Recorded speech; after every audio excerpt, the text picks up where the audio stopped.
అందరికీ నమస్కారం. విక్రమ్ బావను పెళ్లి చేసుకోనుగాక చేసుకోను అని అంది. ఎందుకు ప్రియాంక? ఏం బావకి ఏం తక్కువైందని ప్రశ్నించాడు తండ్రి పురుషోత్తమరావు. ఏమో, నాకు బావంటే మొదటి నుంచి అంత సదభిప్రాయం లేదు.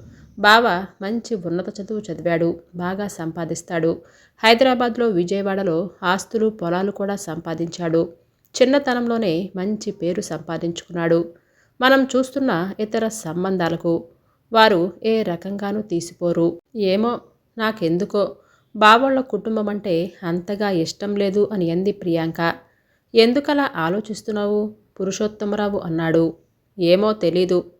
నాకు తెలుసు, నీకు బావ గురించి వ్యతిరేక అభిప్రాయం రావటానికి ముఖ్యంగా మీ అమ్మే కారణం. తల్లి మాటలు పిల్లలు గుడ్డిగా నమ్మటం సహజమే కదా అని అన్నాడు. మీరెందుకలా అంటున్నారు నాన్న అని అంది. మొదట్నుంచి మీ అమ్మకు నా చెల్లెలంటే అస్సలు పడదు.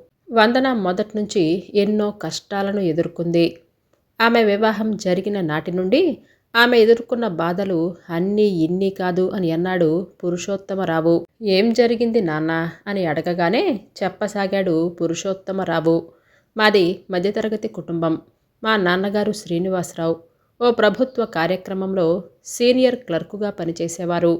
మా చెల్లెలు వందనను మా తల్లిదండ్రులు ఎంతో గారాబంగా పెంచారు. ఆమె చిన్నతనం అంతా ఆడుతూ పాడుతూ చక్కగా గడిపింది. ఆటపాటలతో పాటు చదువులో కూడా మేటి. అందచందాలలో కుందనపు బొమ్మ. పోటీ పరీక్షల్లో మంచి ర్యాంకు సాధించి ఎంసీఏలో సీటు సాధించింది. మంచి ర్యాంకుతో ఎంసీఏలో ఉత్తీర్ణత పొందింది. ఆ రోజు మా నాన్న, వందన, మరి నీ చదువు పూర్తయింది కదా, నీకు వివాహం చెయ్యాలని మీ అమ్మ నేను అనుకుంటున్నాం. నీ అభిప్రాయం ఏమిటి అని అడిగారు. నాన్న, మీరేమీ అనుకోనంటే ఒక్క మాట. మా క్లాస్మేట్ ఆనంద్ చాలా మంచివాడు. మన కులం వాడే. వాళ్ళ తల్లిదండ్రులను ఒకసారి కలిసి అడిగితే బాగుంటుంది. అంటే మీరిద్దరూ ప్రేమలో పడ్డారా అని సీరియస్గా అడిగాడు. అదేమీ లేదు నాన్న, అతనంటే మంచి అభిప్రాయం అంతే. సరే, నేను అతని తల్లిదండ్రుల గురించి వివరాలు తెలుసుకుంటాను అని అన్నాడు. అలా కొద్ది రోజులు గడిచాయి. వందన, ఆనంద్ వివరాలు కనుక్కున్నాను. అతని తండ్రి విజయవాడలో కన్యకా పరమేశ్వరి గుడిలో ప్రధాన పూజారి, తల్లి గృహిణి. కానీ వారి కుటుంబం వైదిక బ్రాహ్మణ కుటుంబం. మనది నియోగి బ్రాహ్మణ కుటుంబం కదా. అయితే మన కుటుంబంతో వారి కుటుంబం సర్దుకు పోగలదా అనేదే ప్రశ్న. అయినా ఈ నియోగి వైదిక ఏంటి నాన్న? మనమంతా బ్రాహ్మణులమే కదా. మన బ్రాహ్మణులు పైకి అందరూ ఒక్కలాగే కనిపించిన అంతర్గతంగా దాదాపు 70 పైచిలుకు శాఖలున్నాయి. వైష్ణవ, మధ్య, స్మార్థ, ఇంకా పూజించే దేవుడిని బట్టి, నివాస ప్రాంతాలను బట్టి ఇలా అనేకానేక శాఖలు ఏర్పడ్డాయి. ఈ శాఖల మధ్య వివాహ సంబంధాలు నిషిద్ధమా నాన్న? నిషిద్ధం ఏమీ కాదు, కానీ ఒక శాఖ అంటే ఇంకో శాఖకు పడకపోవటం. చారిత్రక ఆచారమైన పరస్పర విమర్శలు సహజంగానే ఉన్నాయి. మరెలా నాన్న? వారి తల్లిదండ్రులను అడిగి చూద్దాం. ఒక మంచి రోజు చూసి శ్రీనివాసరావు ఆనంద తండ్రి గణపతి శాస్త్రిని కలిశాడు. గణపతి శాస్త్రి సనాతన బ్రాహ్మణుడు, వైదికాచార పరాయణుడు, అహంకారి, ఆర్థికంగా మంచి స్థితిలో ఉన్నవాడు. డబ్బు పిచ్చి మనిషిని తెలిసిన వాళ్ళంటున్నారు. వైదికాచారాన్ని తూచా తప్పకుండా పాటించేవాడు.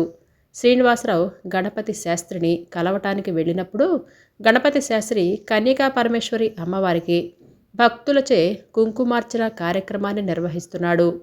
కొంతసేపు ఆగిన తర్వాత గణపతి శాస్త్రి విరామంగా ఉన్న సమయాన్ని చూసి తనను తాను పరిచయం చేసుకున్నాడు శ్రీనివాసరావు. విషయాన్ని మొత్తం వివరించి చెప్పాడు.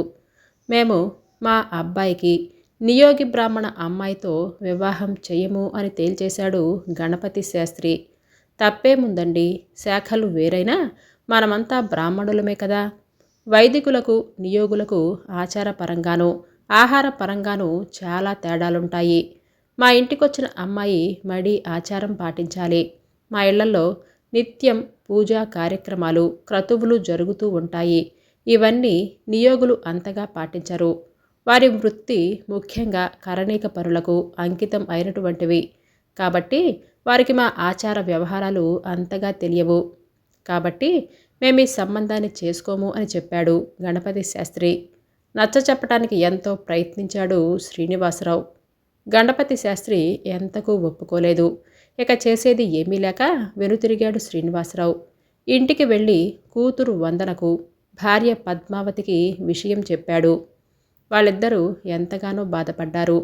ఇంటికి వెళ్ళిన గణపతి శాస్త్రి కూడా శ్రీనివాసరావు తన వద్దకు వచ్చిన విషయం తన భార్య చంద్రకళకు, కుమారుడు ఆనంద్కి చెప్పాడు. ఈ రోజుల్లో కూడా వైదిక నియోగి తేడాలు ఏంటి నాన్న? కులాంతర వివాహాలు జరుగుతున్న ఈ రోజుల్లో శాఖాంతర వ్యవహారాల గురించి పట్టింపు అవసరం లేదు కదా. అయినా మేమిద్దరం సాఫ్ట్వేర్ ఇంజనీరింగ్ చదివాము. నేను పురోహితం చేయటం కష్టం. అయినా నేను అమెరికా వెళుతున్నాను కదా. ఇద్దరం కలిసి వృత్తి పరంగా కూడా సంతోషంగా ఉంటాం. నేను భవిష్యత్తులో కూడా పురోహిత వృత్తిని చేపట్టాలి అని అనుకోవటం లేదు. అదేంట్రా అలా అంటావు? తరతరాలుగా మన కుటుంబం పురోహిత వృత్తిలో ఎంతో పేరు సంపాదించుకుంది. మన వృత్తి ఎంతో పవిత్రమైనది. ఇక డబ్బు ప్రధానం కాదు. అది కాదు నాన్న. మీరు పాడుపడిన గుడిని మీ కృషితో ఎంతో అభివృద్ధి చేశారు. అంతవరకు ఎవరూ పట్టించుకొని వాళ్ళంతా గుడి మీద ఒక కమిటీ వేసి మిమ్మల్ని ఒక నామమాత్రపు పూజారిగా మార్చారు. మనం గతం నుంచి ఎంతో కొంత కలిగిన వాళ్ళం కాబట్టి సరిపోయింది. లేకపోతే ఇతర పురోహితుల మాదిరిగానే మన పరిస్థితి కూడా అంతే ఉండేది కదా. అంతేకాదు, గుడికి రాజుల కాలం నుండి వచ్చిన భూములను అన్యాయంగా ఎవరికి ఇష్టం వచ్చినట్లుగా వారు ఆక్రమించుకున్నారు. కోర్టుల చుట్టూ తిరుగుతూ మీరు మీ సొంత డబ్బును ఎంత ఖర్చు చేశారో అందరికీ తెలుసు. మళ్ళీ మేము కూడా ఈ పురోహిత వృత్తిని చేపట్టాలా అని అన్నారు. సరే, మీ ఇష్టం మరి అని అన్నాడు గణపతి శాస్త్రి. ఆ తర్వాత శ్రీనివాసరావుకి కబురు పంపించాడు. మీరు మీ ఆలోచనలు మార్చుకున్నారా అని అడిగాడు శ్రీనివాసరావు. పిల్లల ఆలోచనలను బట్టి మనం కూడా మన ఆలోచనలను మార్చుకోక తప్పదు కదా. కానీ మాదొక షరతు. వివాహం మేము నివాసం ఉంటున్న విజయవాడలోనే జరగాలి. అదేంటండి? వివాహం అమ్మాయి ఇంటి దగ్గర కదా జరగటం సంప్రదాయం. మా ఊళ్ళో అయితే మాకు అనుకూలంగా ఉంటుంది. లేదు లేదు, మేము కట్న కానుకల విషయంలో ఎక్కువగా పట్టింపులు పెట్టుకోము. కానీ వివాహం మాత్రం విజయవాడలోనే జరగాలి అని అన్నారు. ఇంటికి వెళ్ళి భార్య అభిప్రాయం అడిగాడు శ్రీనివాసరావు. అమ్మాయి అబ్బాయి పరస్పరం ఇష్టపడుతున్నారు కదా. వివాహ స్థలం గురించి రాజీ పడదాం అని శ్రీనివాసరావు భార్య పద్మావతి అంది. వివాహ ముహూర్తం ఇంకా 3 నెలలు ఉంది. ముందుగా ఎంగేజ్మెంట్ చేద్దాము అని అన్నాడు శ్రీనివాసరావు. ఎంగేజ్మెంట్ హైదరాబాదులో చేద్దాము అని అన్నాడు. ఎంగేజ్మెంట్ను తనకు ఉన్నంతలో ఘనంగా చేశాడు శ్రీనివాసరావు. హైదరాబాద్లోని అభిరుచి మినీ ఫంక్షన్ హాల్లో ఎంగేజ్మెంట్ నిర్వహించాడు. మీ అమ్మాయిని వైదికులకు ఇస్తున్నారా అని శ్రీనివాసరావు బంధువులు, నియోగుల అమ్మాయిని మీరు చేసుకుంటున్నారా అని గణపతి శాస్త్రి బంధువులు అనటంతో ఇరువురి మనసులకు చివుక్కుమనిపించింది. వివాహ సమయం రానే వచ్చింది. విజయవాడలోని ఒక ప్రముఖ కళ్యాణ మండపాన్ని బుక్ చేశాడు గణపతి శాస్త్రి. బావగారు, చాలా ఎక్కువ ఖర్చవుతుంది ఈ కళ్యాణ మండపానికి అని అన్నాడు శ్రీనివాసరావు. ముఖం చిట్లించాడు గణపతి శాస్త్రి. మా హోదాకు తగినట్లుగా ఉండాలి కదా. ఇంకా ఎన్నో కళ్యాణ మండపాలు ఉన్నా మీకింకా ఖర్చు ఎక్కువ అవుతుందని ఈ కళ్యాణ మండపం తీసుకున్నాను అని అన్నాడు గణపతి శాస్త్రి. ఇక ఏమీ అనలేకపోయాడు శ్రీనివాసరావు. కట్నం తీసుకోలేదు అని మాటే కానీ లాంఛనాల పేరుతో భారీగానే వసూలు చేశారు పెళ్లి కొడుకు తరపు వాళ్ళు. పెళ్లి కూతురు బంధువులను అంతగా పట్టించుకోలేదు. ఏదో మావాడు ఇష్టపడ్డాడు కాబట్టి వివాహం చేసుకుంటున్నాము తప్ప మాకే రకంగానూ కూడా మీరు సరిజోడు కాదు అని అన్నట్లుగా వారు వ్యవహరించారు. నిజానికి శాఖాంతర వివాహాల్లో కూడా అనేక సమస్యలు ఉన్నాయి. ఇరువైపులా బంధువులు కలవటం చాలా అరుదుగా జరుగుతుంది. మేమే ఎక్కువంటే మేమే ఎక్కువ అనే విధమైన మాటలు, స్పర్ధలు తలెత్తుతూ ఉంటాయి. వియ్యంకుల కుటుంబాలు తరచుగా కలవకపోవటం, బంధుత్వ వరుసలతో పిలుచుకోవటం కూడా చాలా తక్కువగానే ఉంటుంది. మీకు చాలా మంచి సంబంధం దొరికిందని అందరూ చురకలంటించారు శ్రీనివాసరావుని బంధువులు. ఇదంతా గమనించిన వందన, నా వల్లే కదా నీకీ కష్టాలు వచ్చాయి నాన్న అని కన్నీరు పెట్టుకుంది. ఎలాగోలా వివాహం పూర్తయింది. వందన అత్తగారింటికి వెళ్ళిపోయింది. కొన్ని రోజుల తర్వాత భర్తతో పాటు అమెరికాకు వెళ్ళిపోయింది. వివాహ అప్పు చాలా అయ్యింది శ్రీనివాసరావుకి. అప్పు తీర్చడానికి మరింత అప్పు చేశాడు శ్రీనివాసరావు. కుమారుడు పురుషోత్తమ కూడా తన తండ్రి అప్పు తీర్చడానికి నానా యాతనలు పడ్డాడు. అప్పుడే కాపురానికి వచ్చిన పురుషోత్తమరావు భార్య వినీలకు ఈ వ్యవహారం అంతా చాలా చికాకుగా అనిపించింది. వందన తమకు తగిన సంబంధం కాకుండా ఆర్థికంగా ఉన్నత స్థాయి సంబంధం, అది శాఖాంతర వివాహం కోరుకోవటం వలనే ఈ సమస్యలన్నీ ఉత్పన్నం అయ్యాయని ఆమె భావన. పెళ్లిలో ఆ తర్వాత తమ బంధువులు అందరికీ దూరంగా ప్రత్యేక ఏర్పాట్లు చేసి భోజనాలు పెట్టడం గురించి ఆమె మనస్సు చివుక్కుమంది. తమతో పాటు వియ్యాలవారు భోజనాలు చేయకపోవటం, దూరంగా మసలటం ఆమెను ఎంతగానో బాధించాయి. చుట్టపు చూపుగా లేదంటే ఏదైనా ఫంక్షన్లోనో తమ బంధువులు తమ అత్తగారింటికి ఎప్పుడైనా వెడితే వారిని పెద్దగా పట్టించుకోకపోవటం, వారికి ఇంటి వరండాలోనే భోజనాలు పెట్టడం లాంటివి ఆమె మనసుకు బాధ కలిగించాయి. వందన పిన్ని కూతురు పల్లవి వందన ముఖం మీదే అనేసింది. మంచి సంబంధం కుదుర్చుకున్నారు అని వ్యంగ్యంగా. క్రమక్రమంగా వందన బంధువులు వందన ఇంటికి ఫంక్షన్కి కూడా రాకపోకలు మానేశారు. మన ఆడపడుచు వల్లే కదా తన భర్త పురుషోత్తమరావు ఆర్థికంగా ఎదగలేకపోతున్నాడు అని అభిప్రాయం కూతురులో నాటింది వందన తల్లి. అలాగే సునైన శ్రీనివాసరావు వాళ్ళ దగ్గర బంధువు. ఏదేమైనా వందన అత్తగారి బంధువులలో ఆమె మామూలు కుటుంబం నుంచి వచ్చినా తమకు తగిన సంబంధం కాదు అని అనుకున్నారు. వందనకు 2 మరుదులు, 1 ఆడపడుచు. వారి పెళ్ళిళ్ళు వారి శాఖలోనే చేశారు. దీంతో వందనకు పాత బంధువులు, వారి అత్తగారి తరపు ఎవ్వరూ లేకుండా పోయారు. మీరిక మడి ఆచారాలు అన్నీ మర్చిపోవలసిందేరా అబ్బాయ్ అని మామగారు పెళ్లినాడే ఎసడించేశారు. శాఖాంతర వివాహం చేసుకున్నాడు, ఆనందమే.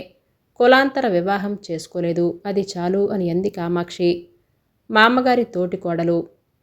మేం మరి ఆచారహీనులం ఏమీ కాదు అని అనాలనుకుంది వందన. కానీ పైకి అనలేకపోయింది. కామాక్షమ్మ ఆనంద్ మేనత్త. వందనకు కొంతకాలం తర్వాత తెలిసిందేమిటంటే కామాక్షమ్మ తన కూతురు భవానీని ఆనంద్కిచ్చి వివాహం చెయ్యాలి అని అనుకుందట. ఏ ఫంక్షన్ జరిగినా మీ వియ్యపు వారి చుట్టాలు చాలామంది వచ్చినట్లుగా ఉన్నారు అని చురకలు విసిరేది.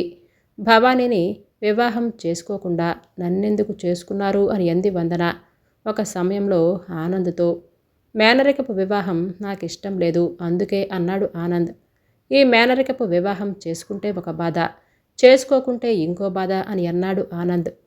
కుటుంబ ఫంక్షన్ తదితరాలలో ఎప్పుడు కలిసినా భవానీ తనతో ఎప్పుడూ మాట్లాడకపోవటం, దూరంగా మసలటం వందన గుర్తించింది.